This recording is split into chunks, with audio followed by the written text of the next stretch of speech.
Sesi pertama akan dibacakan oleh Afsari Swastika dan Rizka Nafianti. Soal pertama, jelaskan definisi dari instrumen penelitian. Instrumen penelitian adalah metode yang dipakai untuk mengukur dan mengumpulkan data pada karya ilmiah. Instrumen penelitian sangat penting karena dapat mempengaruhi validitas data yang digunakan dalam penelitian. Sesi kedua akan dibacakan oleh Rizka Nafianti dan Putri Alfiani Nasution. Jelaskan ciri-ciri manusia sebagai instrumen penelitian. Saya akan menjawab pertanyaan dari Rizka Nafianti. Ciri-ciri manusia sebagai instrumen penelitian yaitu responsif, dapat menyesuaikan diri, menekankan keutuhan, mendasarkan diri atas perluasan pengetahuan, memproses data secepatnya, memanfaatkan kesempatan untuk mengklarifikasi, memanfaatkan kesempatan untuk mencari respon yang tidak lazim.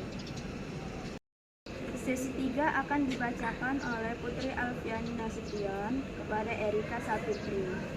Jelaskan definisi dari observasi.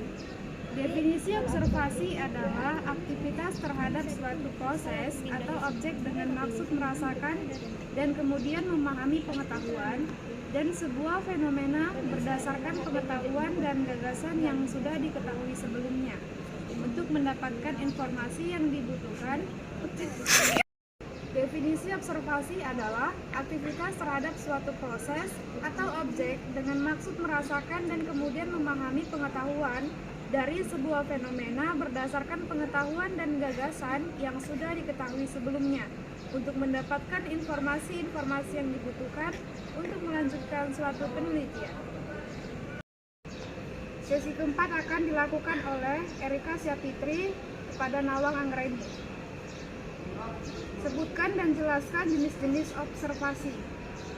Observasi itu terbagi dari tiga. Observasi terbagi tiga, yaitu observasi partisipasi. Observasi partisipasi ini merupakan jenis pengamatan yang dilakukan dengan aktif, terlibat langsung dalam berbagai hal yang sedang diobservasi. Kedua, observasi sistematis.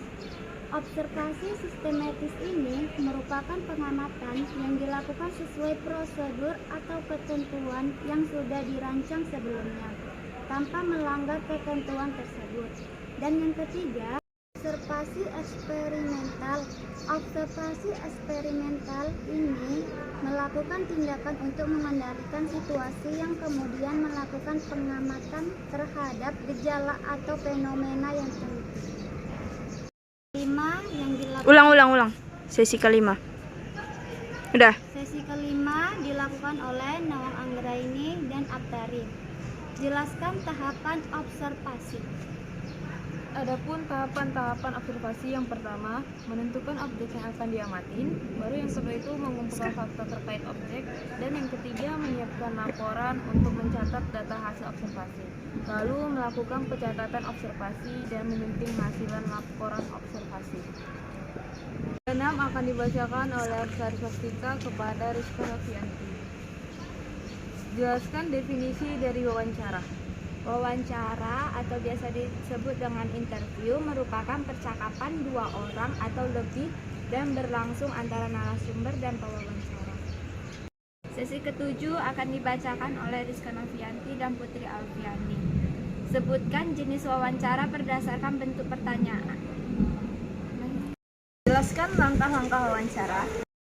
Yang pertama, menyusun daftar pertanyaan berdasarkan riset.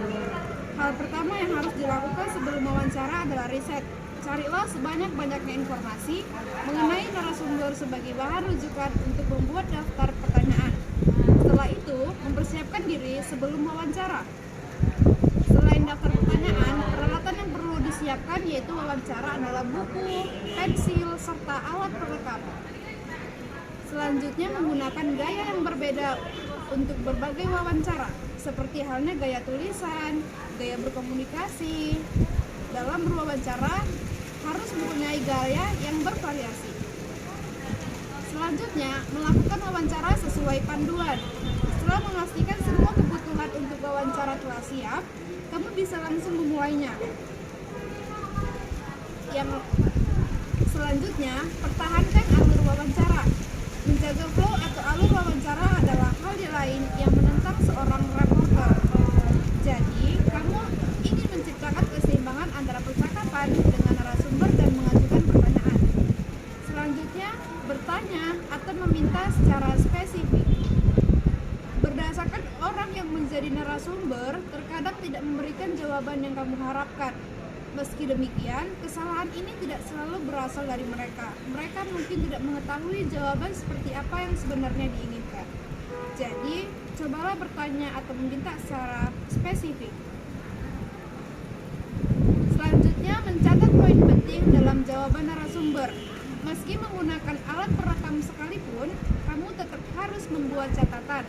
Kamu tidak perlu mencoba menulis setiap kalimat yang diucapkan, karena hal ini akan memperlambat proses wawancara. Cukup tuliskan poin-poin penting dalam jawaban narasumber.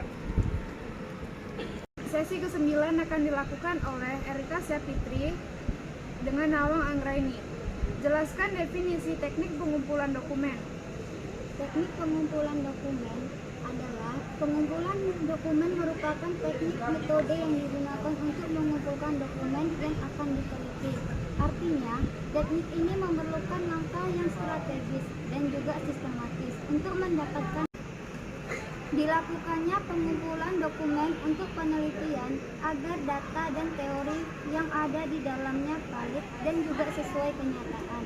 Sehingga peneliti harus benar-benar terjun langsung dan mengetahui teknik pengumpulan dokumen tersebut.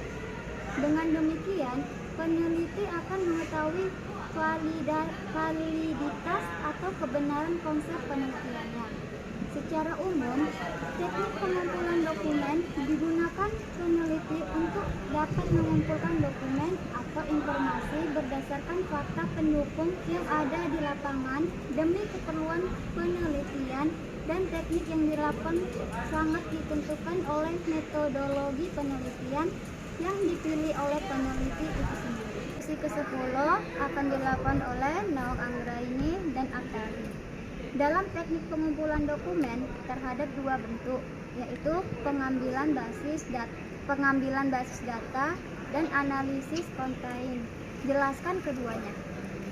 Adapun dua teknik yang umum digunakan dalam pengambilan basis data dan analisis konten, yaitu teknik pengambilan basis data. Teknik pengambilan data ini adalah dilakukan dengan cara mengambil data dari sumbernya. Nah, sumber data itu dapat berasal dari berbagai macam seperti database, file, aplikasi, ataupun sebagainya. Dalam teknik ini tuh, data yang diambil itu harus sesuai dan tujuan pengambilan itu harus dapat dipercaya. Baru setelah data dipercaya, data tersebut akan dimasukkan ke dalam basis data, disimpan dengan format yang sesuai. Teknik pengambilan basis data dapat dilakukan dengan menggunakan berbagai metode seperti SQL, NoSQL, dan lain-lainnya. Untuk yang kedua, teknik analisis konten, yaitu dilakukan dengan cara menganalisis dari data. Analisis konten juga dapat dilakukan dengan berbagai metode seperti metode kuantitatif, kualitatif. Dalam teknik ini, data akan dianalisis dengan kriteria tertentu seperti tema, topik, sentimen, dan lain-lainnya. Ke-11 akan dilakukan oleh Akta kepada Rizka Novianti. Jelaskan definisi studi kepustakaan. Studi pustaka atau kepustakaan dapat diartikan sebagai serangkaian kegiatan yang berkenaan dengan metode pengumpulan data pustaka, membaca dan mencatat serta mengolah bahan penelitian. Sesi 12 akan dibacakan oleh Rizka Novianti dan Putri Alfiani. Jelaskan teknik pengumpulan data berikut beserta instrumen penelitian yang digunakan. Yang pertama survei, yang kedua.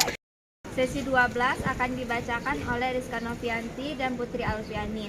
Jelaskan teknik pengumpulan data berikut beserta instrumen penelitian yang digunakan. Yang pertama survei. Survei adalah salah satu teknik pengumpulan data yang paling umum digunakan dalam penelitian sosial. Dalam survei, penelitian mengumpulkan data melalui wawancara langsung atau dengan menggunakan kuesioner yang diberikan kepada responden. Survei digunakan untuk mengumpulkan data tentang karakteristik, perilaku, sikap, dan pendapat orang dalam populasi tertentu. Jelaskan teknik pengumpulan data dari eksperimen. Teknik pengumpulan data eksperimen adalah Pengumpulan yang digunakan untuk menguji hipotesis atau menjawab pertanyaan penelitian dengan cara mengontrol variabel tertentu. Instrumen penelitian yang digunakan dalam eksperimen dapat meliputi pengukuran sebelum dan setelah, manipulasi variabel, pengamatan langsung, dan tes fisik. Sekian sesi tadi kami. Apabila ada kesalahan mohon dimaafkan. Wabillahi taufiq wal hidayah. Assalamualaikum